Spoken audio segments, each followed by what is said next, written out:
Sunshine Act. By attending or commenting publicly in this meeting, you are consenting to the recording, retention, and future viewing of the meeting. This meeting is also being live streamed as a convenience to the public. In the event the live stream fails or cannot be transmitted for any reason, the in-person meeting will continue without interruption.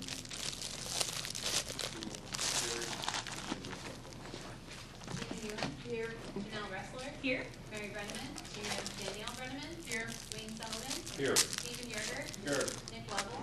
Here. Carl Thompson. Here. Please rise for the pledge and a moment of silence.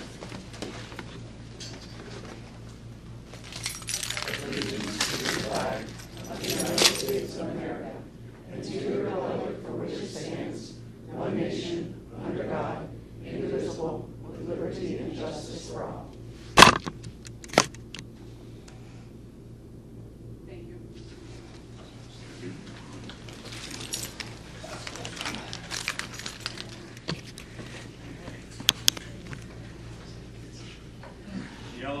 The LASD public. I'm sorry, it's been a long July and the first of August. Okay. We now recognize members of the public who have signed up to provide comment as stipulated in policy 903. When your name is called, please approach the podium, state your name, confirm you're a resident or taxpayer of the district, topic of the discussion for the record. Please direct your comment to the board as a whole, not to an individual. We ask that you limit your comment to 5 minutes or less. The privilege to speak may be interrupted, revoked, or a recess of the meeting may be called by the chair if the speaker does not observe reasonable decorum and orderly conduct. Thank you. Ms. Johnson is up first.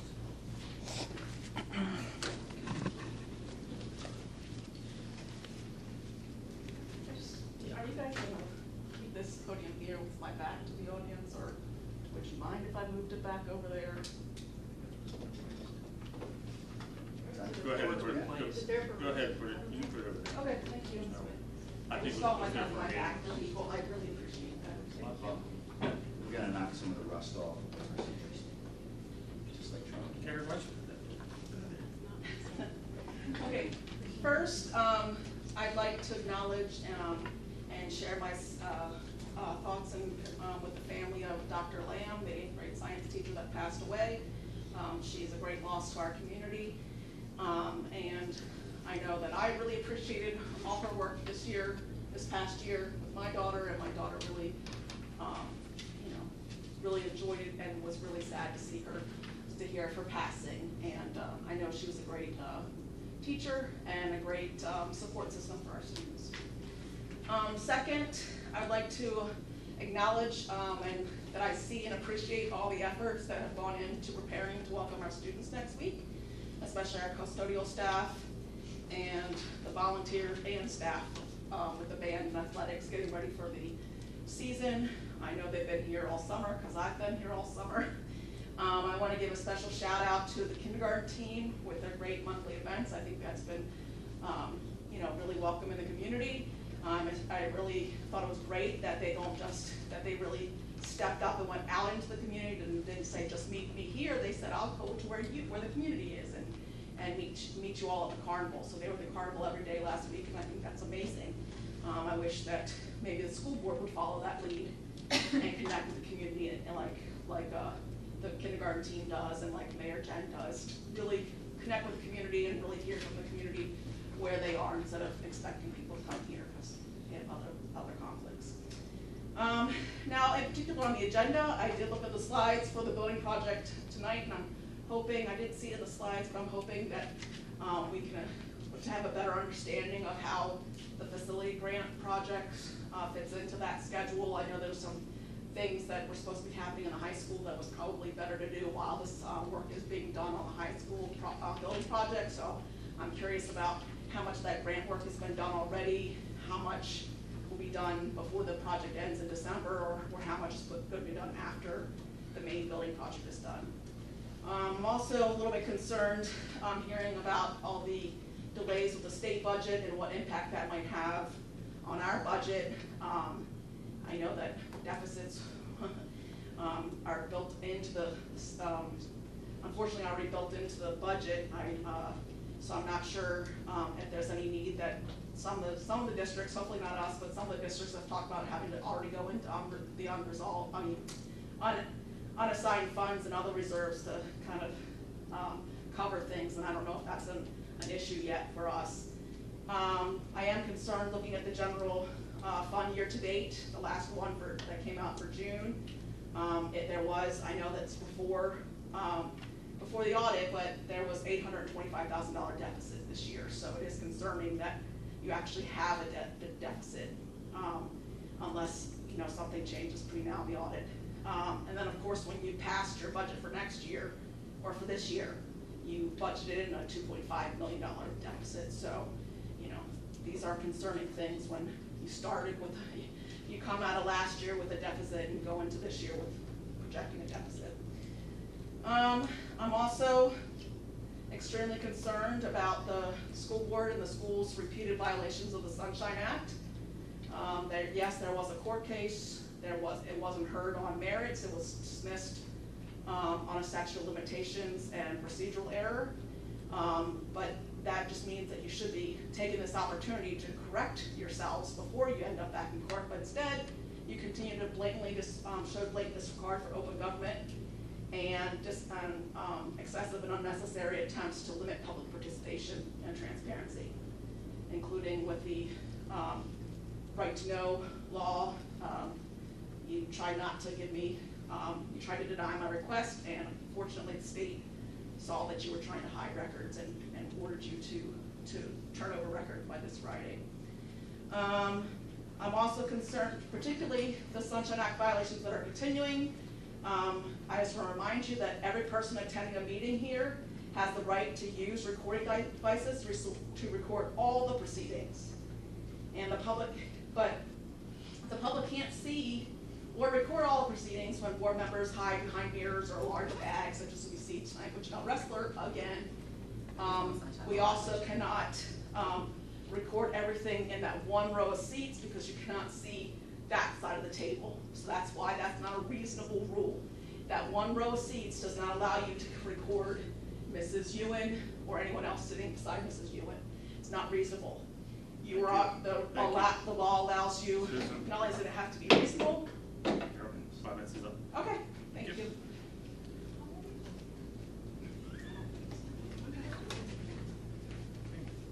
All right. Is Gil here? There's Gil. You're up, Gil.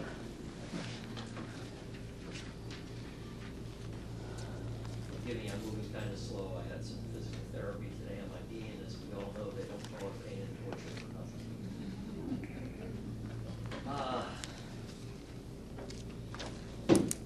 We are 1 week away.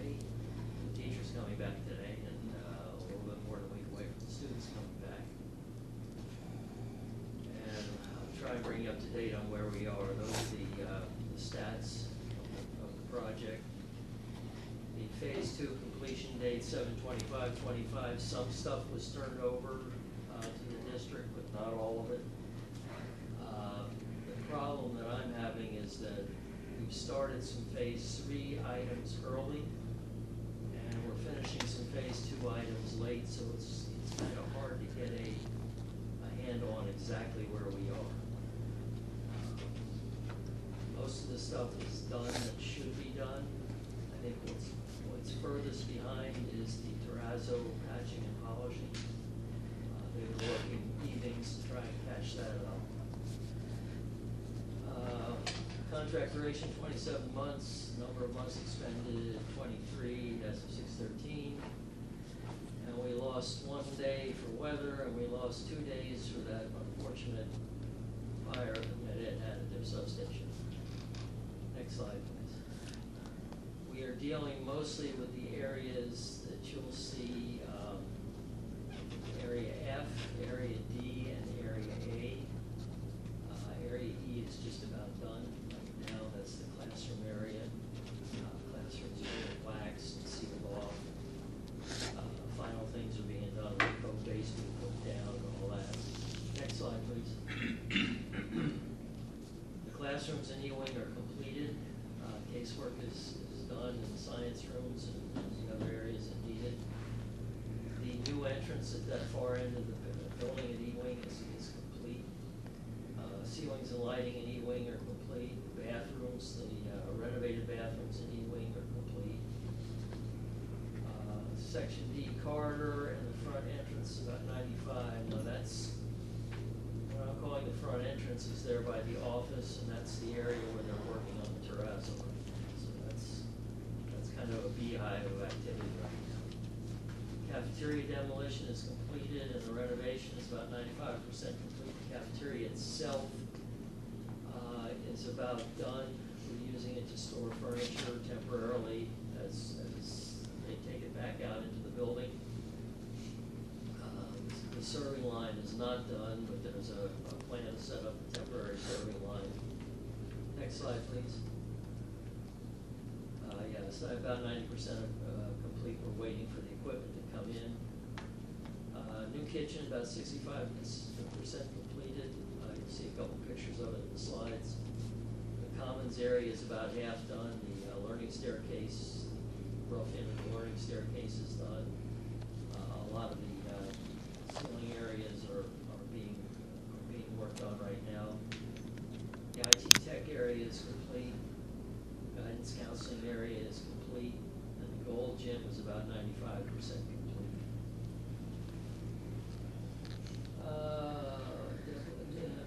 Demolition in A-wing, which is phase 3, is complete. The renovations of A-wing have started. And the new roof stairs and hatch that are on that side and that area is complete. Next slide, please. All the electrical system issues have been resolved. We're on the new electrical service, and Med-Ed has assured us that we have 100% power for all the new units that are coming online. The concrete and the canopy piers has been tested, meets specifications, so I'll show you that in the slide presentation.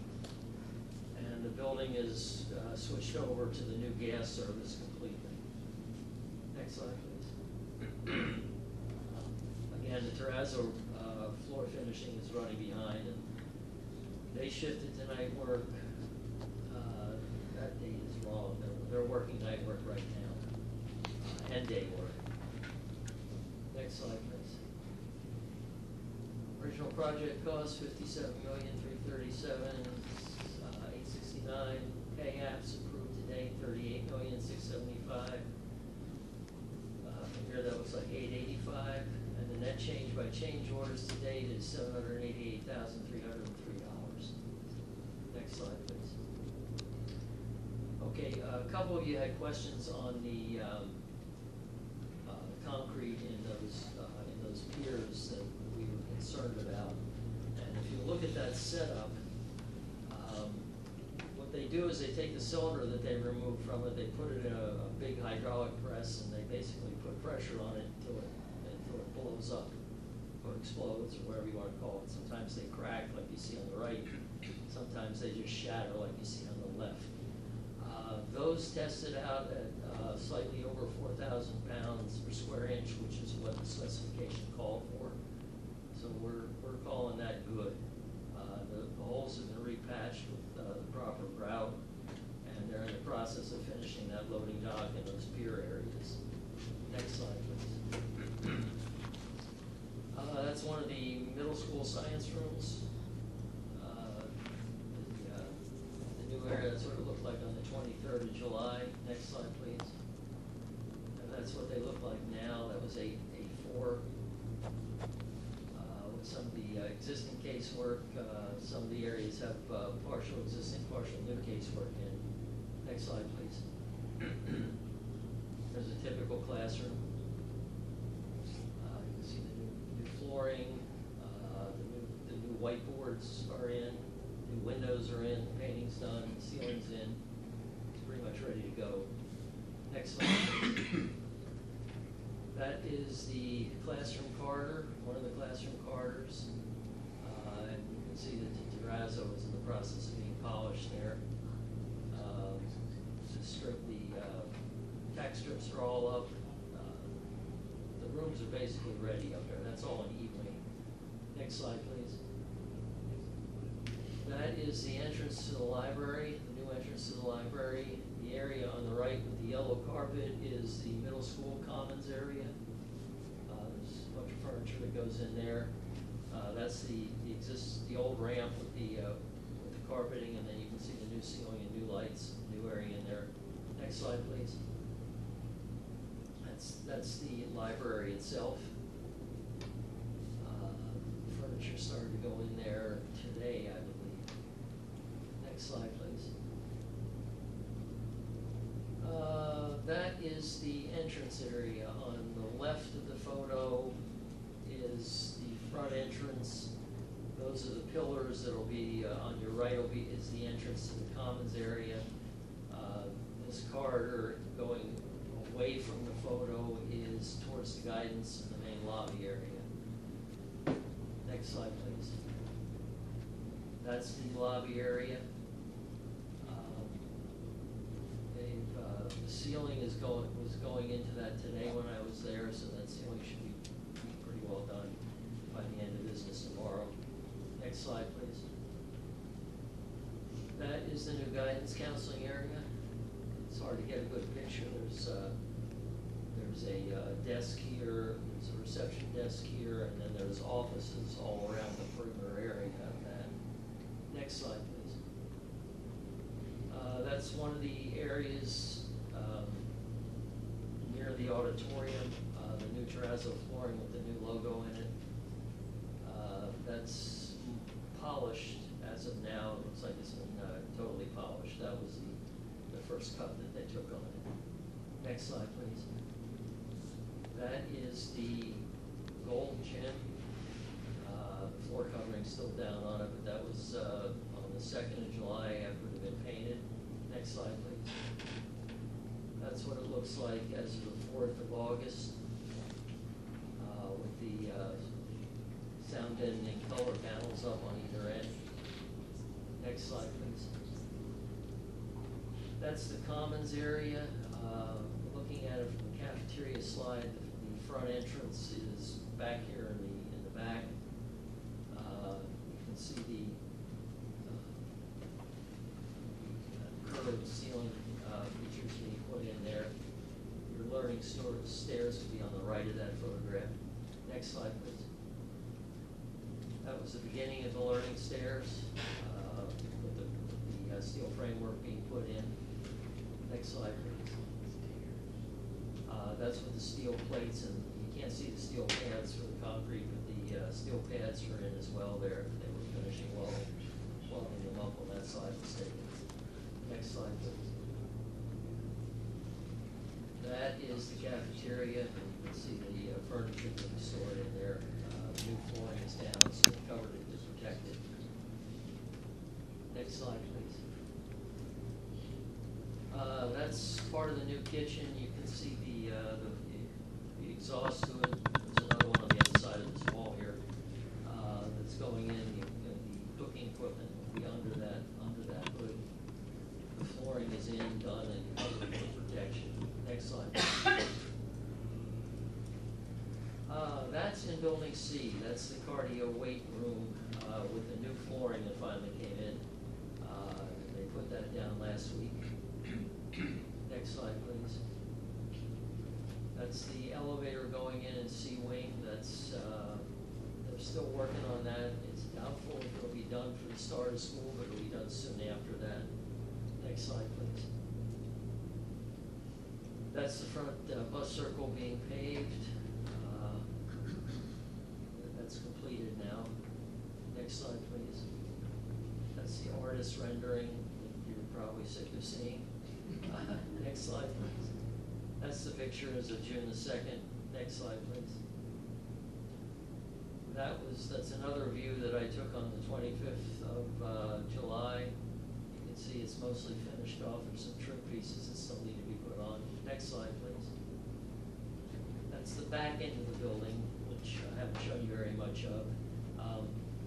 This is the new canopy over the new entrance at E-Wing. This is the canopy over the kitchen loading dock here on the right. And then the commons area, you see the steel here, and there's another canopy that will be going in there for the entrance doors to the commons area from the outside of the building. Next slide, please. That's it. I tried to compress 2 months worth of work into a short presentation. I hope I gave you the gist of it. I can't answer too many questions on what was asked about grant money. I know some of that is in phase 3 with the 1960 edition that they're working on now, but I don't know how much of it falls where. Are there any questions? Hearing none. Thank you, Kevin. Thank you. I will see you next month, See you. if the knee holds out. Dr. Fiaschi. So a little update what's going on in special education. So we never know how many students are going to be enrolling. So this year, at this point, we have 13, which has been pretty low for the past couple of years. But it's 6 out of state, 7 in state, and it's pretty much across the district. And it's all areas, specific learning disability, life skills, speech only, emotional support. So we get the gamut. So we're working to making sure everybody gets their needs met. As you know, our autism class, K2 autism class this year is full with Littlestown students. Full. So we weren't, not that we weren't sure, like I knew it would be full, but just to ease your minds, it's full to all Littlestown students, which is a good thing. 8 or? Yes, actually 9. I know. So if anybody else moves in, you know what happens. But in order to support that classroom with that teacher, and also there's 2 teaching assistants in that room, and also our emotional support classrooms across the district. As I mentioned last year, remember, I have PATAN, which is the Pennsylvania Training and Technical Assistance Network. They've been coming down to help support us, so they've been meeting with the teachers to talk about classroom setup. Training tomorrow, they'll be here to support the autism group so they can learn how to work with the students, how to identify their needs, how to support them behaviorally. And then also the team will be coming back to me with the emotional support team as we work on developing our emotional support classes to better meet those students' needs, to build a good, strong program. So there's a lot of support coming down from Pennsylvania Department of Ed to help support us to develop our needs in our district. So that's what we've been working on to get started. That's all I have. Okay. Does anybody have any questions for Dr. Fiaschi? That's Dr. Knapp. My notes are short, but that doesn't mean we're not busy.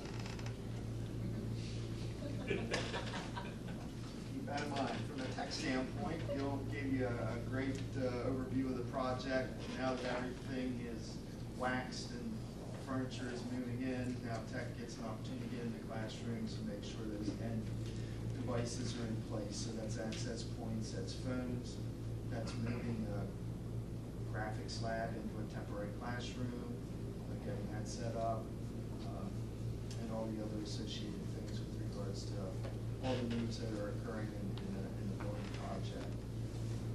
Down here at Alloway Creek, over 500 Chromebook devices with hands-on, and then we all know student iPads in grades K and 3, as well as 6 and 10. Some of the big projects that we've been working on from a tech standpoint over the summer. From a safety standpoint, John's been doing a great job this summer, helping and supporting our admin team with emergency operations. We've had a number of different meetings about emergency operations. We'll have another one. We have one tomorrow scheduled with front office staff to go over all of those things that might be unique to the front office staff in preparation for the upcoming school year and safety. John also has worked with Chief Keller, members of the Littlestown Police Department with regards to training and awareness and collaboration across the community to ensure a safe school environment as well as a community environment. Cyber enrollments, we're currently at 41 students. I continue to get calls on a daily basis about cyber enrollment and options and opportunities. So that's ongoing as well as we get closer to the school year with some of those students and parents deciding on different options from an educational standpoint. So that concludes my report. A couple questions. Last year, cyber enrollment was how many?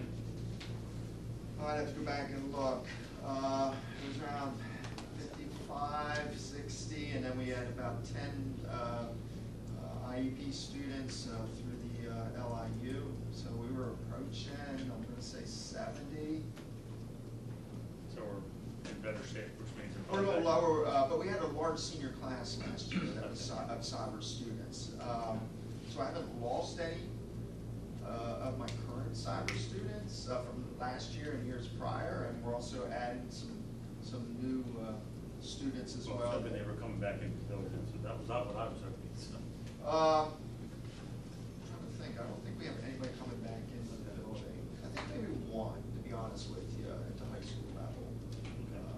But yeah, for the most part, it's been pretty consistent. Right, and when this project started, I know that there was a concern that the fire, and whether the fire equipment was gonna be able to reach, the radios would be able to reach the middle of the building. Have we had that repeater? That's something we're gonna have to test. I think Still has not been with done. code, that we need to have something in place to, from a repeater or signal strength standpoint, but I don't think it's been tested yet. I know we've been testing our radios within the building, to see what kind of, level of communication we have. But that has not been tested from a county emergency standpoint yet, that I'm aware of. Wouldn't it be in our best interest to do it, just since, I think, as far as I know, all the hard walls are up, I shouldn't let Gil lead, but, Yeah. because if all the hard walls are up, which is where radios usually bounce and don't work, before we do the finishing and everything else, you know, the ceiling, wouldn't it be in our best interest to do it then before taking things back apart? Yes, I think that would be a Okay, just a logical, suggestion. something maybe that we could talk to our project facilitator, Victor Trone.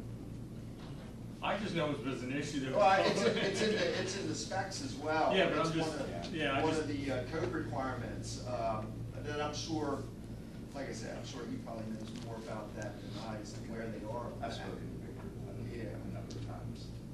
It's going to be done very soon, but I just don't know exactly when. Okay. That was all the questions I had. Sorry. No, it's okay. Anybody else have a question? Hearing none. Dr. Perryman. Good evening. So we've had a busy summer as well. This summer we held a number of principals workshops, so 6 principals and I, and different times we had visitors come in, making sure that we're set for the school year, making sure that we're focusing on student achievement, student attendance, engaging lessons, everything that our kids need to be set up for success. Last week we held induction, so we started here in the district. Our business department did a great job of trying to get everybody onboarded and all the systems they needed to be in. It really takes a team to bring all the new teachers on. Carolyn's team came in and did some presentations. The voting principals were around. Megan Kitzmiller came in and did some technology with them. Laura Mays had somebody come in and take them on a tour of our district. And then we spent 2 days up at Bermudian doing county induction, so they had a lot of presentations. Gareth, who was an attorney for Saxon and Stump, came in and did a presentation on ethics as far as being professional and professional ethics. We did a lot on classroom environment and how to set their classrooms up and be successful for learning. And then we came back here and we did some more learning on technology and some of the tools that we use in-house in our district. So we had a great week. It was a good start to the year. Mrs. Becker, I see you're back there. I will let you know that I shared your grant with all of them. So be expecting to see those come in very soon. They were very excited about that. And then today, working with the kindergarten team, the reading specialist, the reading coach, Mr. Moran, Mr. Hockenauer, and I sat in on the EPRI training that we talked to you about last year, really getting the structure of literacy in and enhancing the core reading instruction for our early readers. So it was 2 days on Wednesday, and then today it was a lot.